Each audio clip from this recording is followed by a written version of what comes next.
Olá, dando continuidade aí na sequência da recapitulação dos estudos do artigo 1º ao artigo 10. No outro bloco a gente falou do artigo 1º e do artigo 2º. Falamos do nascituro, aquele que não tem personalidade, aquele que não é pessoa porque ainda não nasceu com vida, mas ele tem muito mais do que uma mera expectativa de direitos, porque alguns direitos já lhe são assegurados, dentre eles a vida, e falamos do aborto. Teria outro exemplo que não fosse a vida? Sim, teria. Teria a saúde. O pré-natal que o SUS realiza não é um direito só da gestante, mas é um direito do nascituro também. E com relação ao nascituro e à saúde, existe, conciliando vida e saúde, os alimentos gravidícios. A grávida que não tiver condição de levar sua gestação sem comprometer o sustento do próprio nascituro, ela pode exigir pensão alimentícia do pai ou suposto pai da criança. Um outro exemplo que a gente poderia falar do nascituro é a dignidade. O nascituro tem direito à dignidade. Tanto é que mesmo após aí um nascimento sem vida, mesmo um natimorto, ou alguma outra forma de aborto, que seja um aborto espontâneo, os restos mortais têm o direito de ser enterrados ou receber as honras fúnebres que a sua família entende devidas. Ou seja, não vai ser eliminado como um resto orgânico, hospitalar. Não, tem direito a ser enterrado.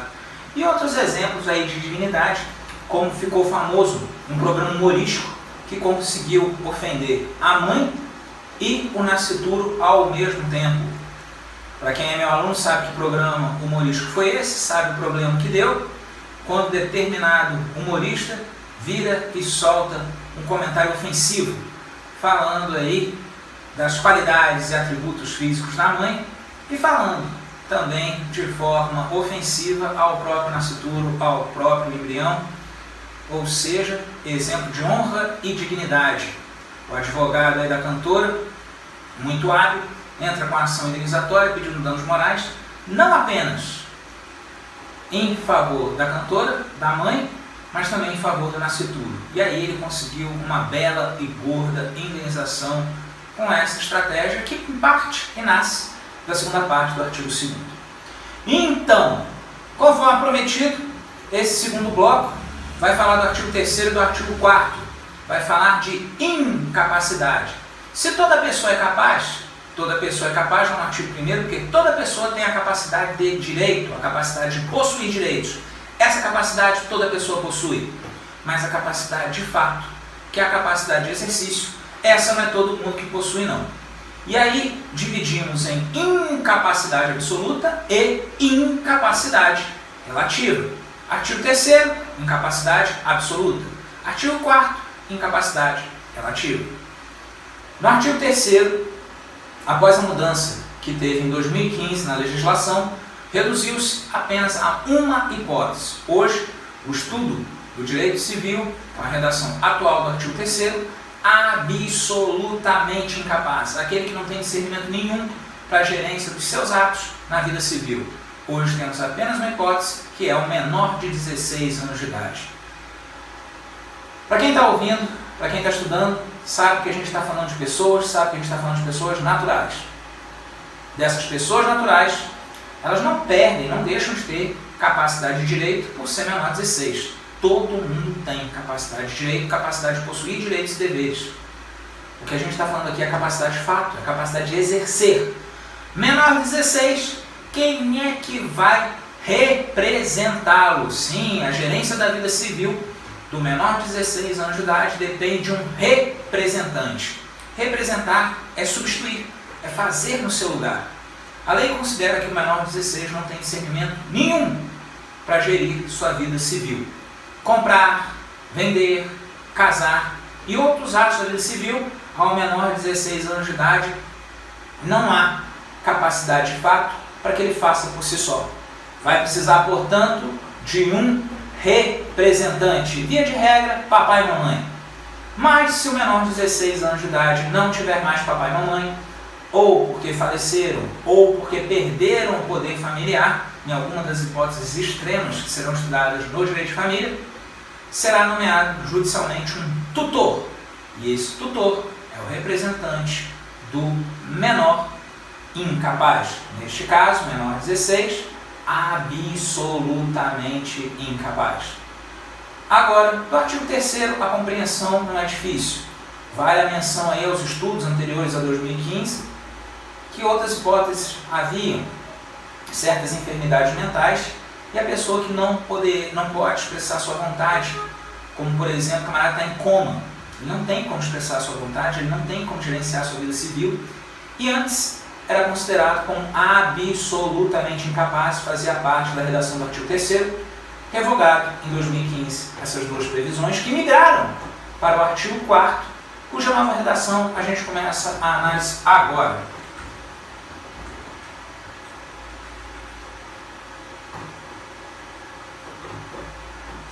Artigo 4º. São incapazes relativamente a certos atos ou a maneira de os exercer. Estamos falando ainda de incapacidade.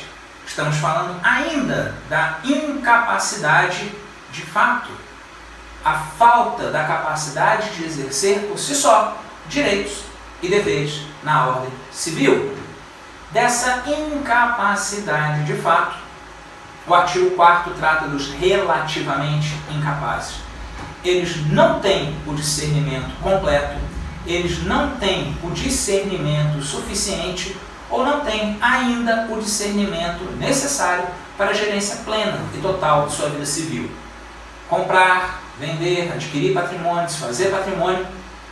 E o casamento também é um dos atos que marcam de forma significativa a vida civil. Então, vamos estudar algumas hipóteses de relativamente incapaz de acordo com a redação atual do artigo 4º do Código Civil. Inciso 1º. Primeira hipótese de relativamente incapaz. O maior de 16 e o menor de 18 anos de idade. Como é que funciona essa história do menor de 16? Meu amigo, completou 16 anos, você é relativamente incapaz. A data do seu aniversário. Não precisa esperar o horário que você nasceu, não, de forma nenhuma. A legislação não se baseia nisso, não, ela se baseia em data. Então, passou 0 hora, 1 milésimo de segundo que seja do seu aniversário, completou 16 anos, parabéns. Houve uma mágica celestial na sua vida e, de acordo com o Código Civil, você não é mais absolutamente incapaz. Agora você é relativamente incapaz. Você já participa, você já opina de certos atos na vida civil ou a forma pela qual eles vão ser exercidos. Maior 16, menor 18. Menor 18? Sim. 17 anos. 17 anos, 11 meses e 20 e tantos ou 30 dias, que seja. Ao completar 18 anos, a gente estuda o artigo 5º. Mas por enquanto não. Já completou 16, mas ainda não completou 18 anos, você é relativamente incapaz. Tecnicamente, você não precisa mais de um representante, você precisa agora de um assistente, alguém que faça junto. Do maior 16, menor 18, continua sendo a regra, os pais. Papai e mamãe serão os assistentes do filhinho maior 16, menor de 18. Na falta deles, novamente, judicialmente, será nomeado um tutor para estar ali auxiliando, assistindo, mas na prática gerenciando o patrimônio e os atos da vida civil desse tutelado. Inciso 2º. São incapazes relativamente a certos atos ou a maneira de os exercer. Inciso 2º. Os ébrios habituais e os viciados em tóxico. Ébrios habituais e viciados em tóxico. Ébrios habituais é o alcoólatra. É doença, é dependência do álcool no organismo. Viciados em tóxico são os dependentes químicos. Vício. Palavra-chave aqui é vício. O vício que esse grupo de pessoas possui afeta o seu discernimento. A pessoa representa um problema para si, um perigo para si, um problema e um perigo para os seus familiares, mas sim, preocupação do direito civil, que estuda as relações jurídicas de cunho privado e patrimonial, é um perigo para o seu próprio patrimônio. Para sustentar o vício, ele pode lapidar todo o seu patrimônio. Isso é muito visível na questão do dependente químico. Quantas pessoas aí que nós vemos ir à ruína por causa da dependência com drogas. Ou seja, eu preciso tirar essa pessoa da gerência da sua vida para que ela não destrua a si própria seu patrimônio. Diferente do menor de 16, do absolutamente incapaz, diferente do maior de 16, do menor de 18, que a idade bastava para rotulá-los como incapaz e confiar a gerência da sua vida ou aos pais ou a um tutor. O alcoólatra e o viciado, o dependente químico, não é automática a incapacidade deles, ela precisa ser reconhecida em juízo. É necessária uma ação de interdição, não é ação de internação. Existe a internação compulsória para tratar à força quem não aceita tratamento, não é isso. A ação aqui referente aos demais incisos do artigo 4º do Código Civil é ação de interdição. Quem vai determinar se é ou não é incapaz, se é ou não é ébrio, se é ou não é viciado, intóxico, é o juiz. E o juiz não faz isso da cabeça dele, até porque ele não tem, via de regra, conhecimento médico específico para falar que alguém é alcoólatra ou dependente químico. Ele vai fazer isso, sobretudo, baseado na prova pericial, um laudo médico. Não é o laudo particular trazido pela família. É um laudo neutro, imparcial, de um perito da sua confiança. Muitas das vezes, um rol de especialistas do próprio SUS, do Sistema Único de Saúde, à disposição aí dos fóruns e comarcas, à disposição do Poder Judiciário, e o juiz nomeia um especialista de acordo com o problema, de acordo com a área, e ele vai dar um laudo. O juiz não é obrigado a concordar com esse laudo. Ele pode pedir uma segunda opinião, ele pode pedir um laudo, quesitos complementares, ele pode discordar da perícia. É o livre convencimento motivado que o juiz tem. Ele tem que decidir, ele é livre para decidir, mas ele tem que fundamentar. E é muito difícil o juiz encontra uma prova técnica. Mas um laudo imprestável, um laudo mal feito, um laudo incompleto, pode ser sim e será certamente discutido pelo juiz. Inciso 3º do artigo 4º. Aqueles que por causa transitória ou permanente não puderem exprimir sua vontade. É um inciso que, apesar de uma redação curta, tem um conteúdo extenso. Quando eu falei do camarada que estava lá em coma, que não podia expressar sua vontade, está aqui agora no inciso 3º do artigo 4º. Ele é relativamente incapaz, vai precisar ser interditado, vai precisar ser nomeado um assistente para gerenciar sua vida. Claro que esse assistente, na prática, ele vai ter tantos poderes quanto um representante tem. Ele vai fazer tudo no lugar do camarada aí que foi interditado, que foi considerado incapaz. Da mesma forma, existem doenças e enfermidades mentais que comprometem o discernimento da pessoa, que impedem que ela exerça livremente sua vida civil. Quantos casos nós não temos aí de pessoas com 20, com 30 anos e que têm a mentalidade de 12 por causa de alguma doença, alguma patologia, alguma enfermidade mental que ela carregue. Então, nesse caso, passou de 18 anos, os pais têm essa preocupação. E aí vão entrar com um processo de curatela para se tornar curador desse filho, agora maior, que se interditado não for, a lei vai presumir que ele é plenamente capaz, sendo que ele não tem discernimento nem condição de gerenciar a sua vida civil. Ele vai ser interditado, vai ser nomeado um assistente, vai ser nomeado um curador, que é a figura aí voltada para a defesa, o exercício e a administração dos direitos e deveres, sobretudo patrimoniais, do interditado, chamado curador no Instituto da Curatela. Matéria também de direito de família, matéria de 5º período da faculdade. Agora, toda doença mental é igual? Não é.